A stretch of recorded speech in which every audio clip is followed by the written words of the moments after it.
हरियाणा के सोनीपत से रिश्तों की टूटी डोर को दर्शाने वाली बेहद दर्दनाक और आंखें खोल देने वाली खबर सामने आई, जिसने हर संवेदनशील इंसान के दिल को झकझोर कर रख दिया। एक तरफ जहां माता पिता अपनी पूरी जिंदगी अपनी संतानों के भविष्य को संवारने, उन्हें पढ़ाने लिखाने और पैरों पर खड़ा करने में बिता देते हैं, तो वहीं जब उन बूढ़े और लाचार माँ बाप को अपनी ढलती उम्र में औलाद के सहारे की सबसे ज़्यादा ज़रूरत होती है, तो कई बार उन्हें अकेलेपन और उपेक्षा के सिवा कुछ नहीं मिलता। सोनीपत के एक वृद्धा आश्रम से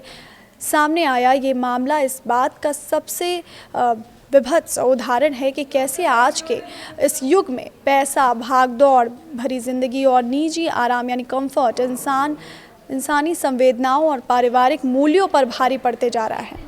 जहां एक पिता की अंतिम विदाई में उसकी अपनी सगी बेटियां तक शामिल होने की जहमत नहीं उठा पाईं।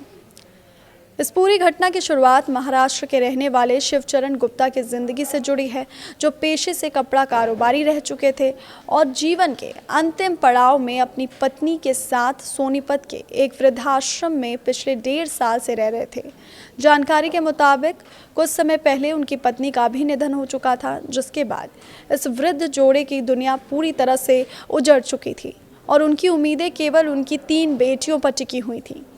वृद्धाश्रम में रहने के दौरान जब शिवचरण गुप्ता गंभीर रूप से बीमार हुए और उनका शरीर जवाब देने लगा, तो उन्होंने अपनी आखिरी इच्छा जताते हुए अपनी बेटियों से मिलने और उन्हें देखने की गुहार लगाई थी।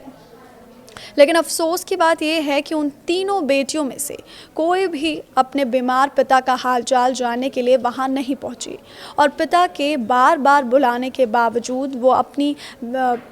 दूरियों का हवाला देकर नजरें चुराती रहीं। मामले का सबसे दर्दनाक और झकझोर देने वाला पहलू तब सामने आया जब लंबी बीमारी और अकेलेपन से जूझते हुए आखिरकार शिवचरण गुप्ता का निधन हो गया। वृद्धाश्रम के संचालकों ने तुरंत नियमों के तहत और पूरी मानवीय संवेदना के साथ उनकी बेटियों को फ़ोन पर उनके पिता के दुनिया से चले जाने की आधिकारिक सूचना दी। हर किसी को ये उम्मीद थी कि कम से कम अंतिम समय में तो बेटियां अपने पिता का चेहरा देखने और उन्हें कंधा देने दौड़ी चली आएंगी। लेकिन उन तथाकथित आधुनिक और व्यस्त बेटियों का जो रवैया सामने आया, उसने इंसानियत को शर्मसार कर दिया। वो बेटियां अंतिम संस्कार में शामिल होने के लिए सोनीपत नहीं पहुंची, बल्कि उन्होंने साफ तौर पर समय न होने की बात कहकर पल्ला झाड़ लिया और औपचारिकता निभाते हुए अंतिम संस्कार के खर्चे के लिए ऑनलाइन मीडियम से सिर्फ 5100 रुपये आश्रम में भेज दिए। यहीं पर यह कहानी खत्म नहीं होती, बल्कि संवेदनहीनता की सारी हदें तब पार हो गईं जब पिता के अंतिम संस्कार के बाद बेटियों ने वृद्धाश्रम के संचालक से ये कह दिया कि वो ही पिता की अस्थियों को ले जाकर गंगा नदी में प्रवाहित कर दें, क्योंकि उनके पास आने का बिल्कुल भी वक्त नहीं है। सोचिए उस पिता पर क्या बीती होगी जिसने अपनी बेटियों को पाल पोस कर बड़ा किया, उनकी हर जिद पूरी की, उनके बचपन में गिरने पर उन्हें संभाला होगा। लेकिन जब उसी पिता की अंतिम वक्त में, जब वो हॉस्पिटल में था, उसे अपनी बेटियों की ज़रूरत थी, वो तब नहीं पहुंची। पिता के मरने के बाद अर्थी को अग्नि देने और उनकी अस्थियों को विसर्जित करने का वक्त आया, तो उसमें भी बेटियाँ वहाँ पर नहीं पहुँची,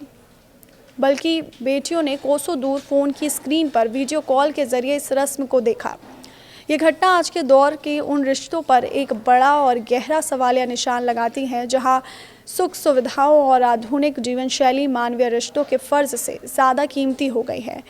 ये हम सभी के लिए आत्ममंथन करने का समय भी है कि क्या आधुनिकता की अंधी दौड़ में हम अपने उन संस्कारों और रिश्तों को पीछे छोड़ते जा रहे हैं जो बुढ़ापे में हमारी